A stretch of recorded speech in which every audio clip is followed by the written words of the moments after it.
Sua tia não é fascista. Ela está sendo manipulada. Você se pergunta como um candidato com tão poucas qualidades e com tantos defeitos pode conseguir o apoio quase que incondicional de grande parte da população? Você já tentou argumentar racionalmente com essas pessoas, mas parece que elas estão absolutamente decididas e te tratam imediatamente como inimigo no mais leve aceno de contrariedade? Até sua tia, que sempre foi fofa com você, agora ataca seus posts sobre política no Facebook? Pois bem, vou te contar uma história.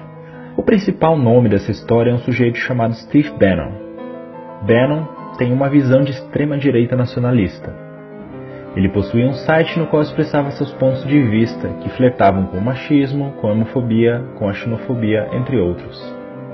Porém, o site era de pouca visibilidade, e seu sonho era de que suas ideias se espalhassem com mais força em todo o mundo. Para isso, Bannon contratou uma empresa chamada Cambridge Analytica.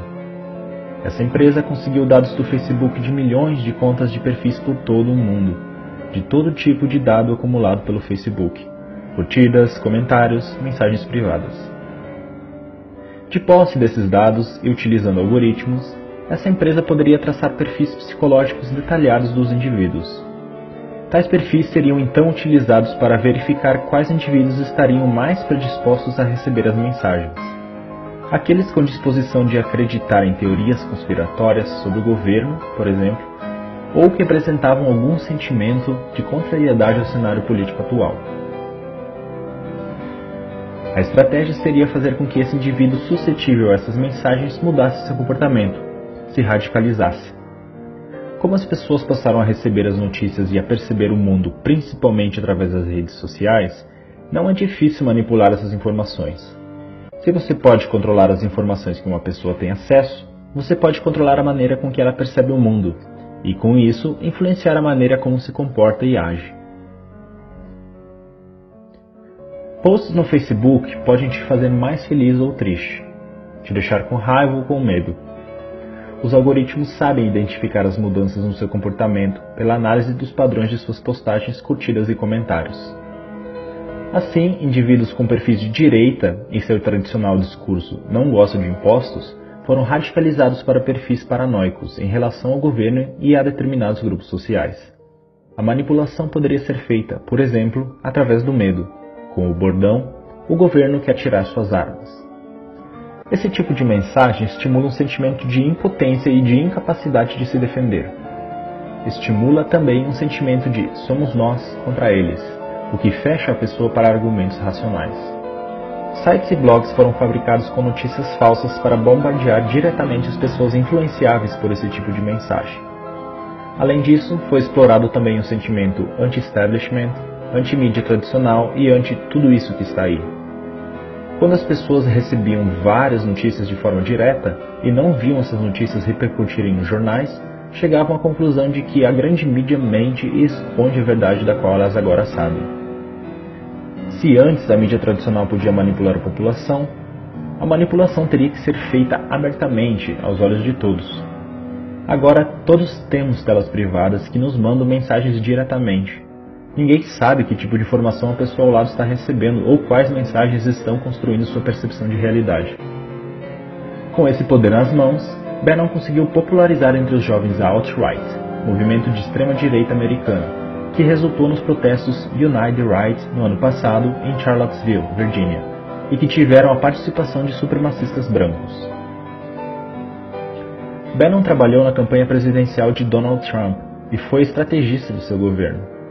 A Cambridge Analytica trabalhou também no referendo do Brexit, que foi vencido principalmente por argumentos originados de fake news.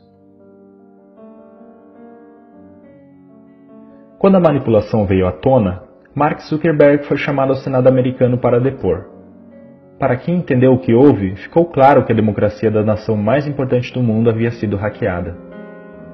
Mas os congressistas pouco entendimento tinham de mídia social, e quem estaria disposto a admitir que a democracia pode ser hackeada através da manipulação dos indivíduos?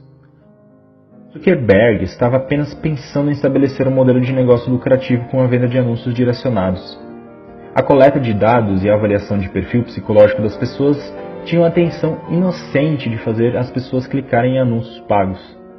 Era apenas um modelo de negócios, mas esse mesmo instrumento pôde ser usado com finalidade política. Ele se deu conta disso e sabia que as eleições brasileiras podiam estar em risco também. Somos uma das maiores democracias do mundo. O Facebook, então, tomou medidas ativas para evitar que as campanhas de desinformação e manipulação ocorressem em sua rede social. Muitas contas fake e páginas que compartilhavam informações falsas foram retiradas do Facebook no período que antecede as eleições, mas não contavam com a capilarização e a popularização dos grupos do WhatsApp.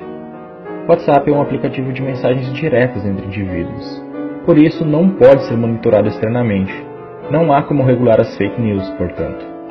Fazer um perfil fake no WhatsApp também é bem mais fácil do que em outras redes sociais e mais difícil de ser detectado. Lembra do Steve Bannon, que sonhou com o retorno de uma extrema-direita nacionalista forte mundialmente? Que tinha ideias que são classificadas como anti-minorias, racistas e homofóbicas? E que usou um sentimento difuso ante tudo que está aí e o medo de os homens se sentirem indefesos para conquistar adeptos?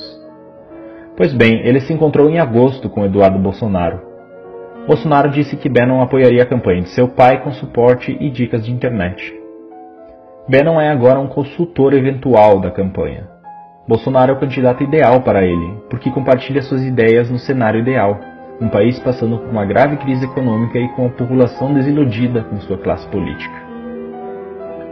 Logo depois de manifestações de mulheres nas ruas de todo o Brasil e do mundo contra Bolsonaro, o apoio do candidato subiu, entre o público feminino, de 18% para 24%.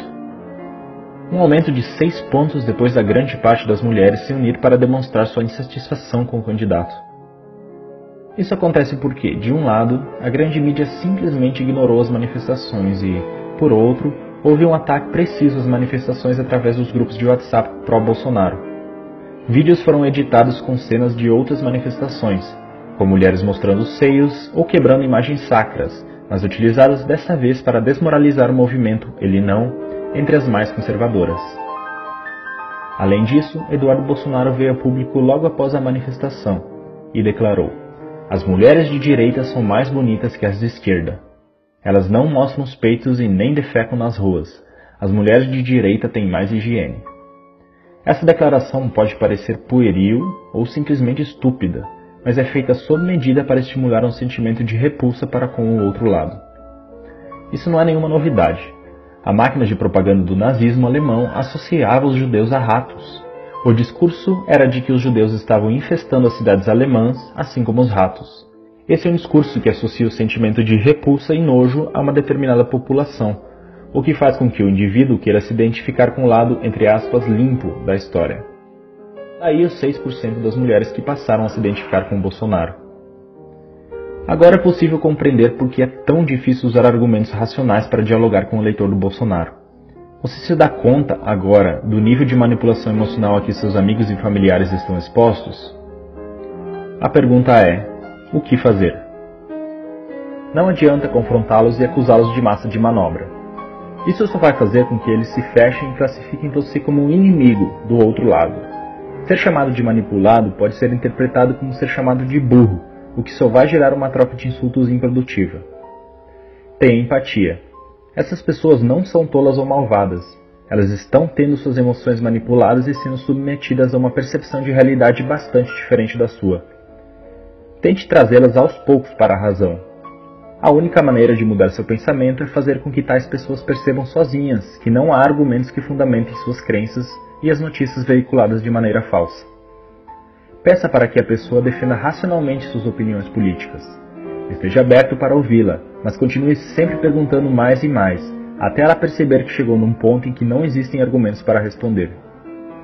Pergunte, por exemplo, por que você decidiu por esse candidato? Por que você acha que ele vai mudar as coisas? Você acha que ele está preparado? Você conhece as propostas dele? Conhece o histórico dele como político? Quais realizações dele você aprova? Se perceber que a pessoa não está pronta para debater, retire-se da discussão. Não agrida nem ofenda. Isso é um comportamento que radicalizaria o pensamento do somos nós contra eles. Tenha em mente que os discursos que essa pessoa acredita foram incutidos nela de maneira que houvesse uma verdadeira identificação emocional, se tornando uma espécie de segunda identidade. Não é de uma hora para outra que se muda algo assim. Duas das mais importantes democracias do mundo já foram hackeadas, utilizando tais técnicas de manipulação. O alvo atual é o nosso país.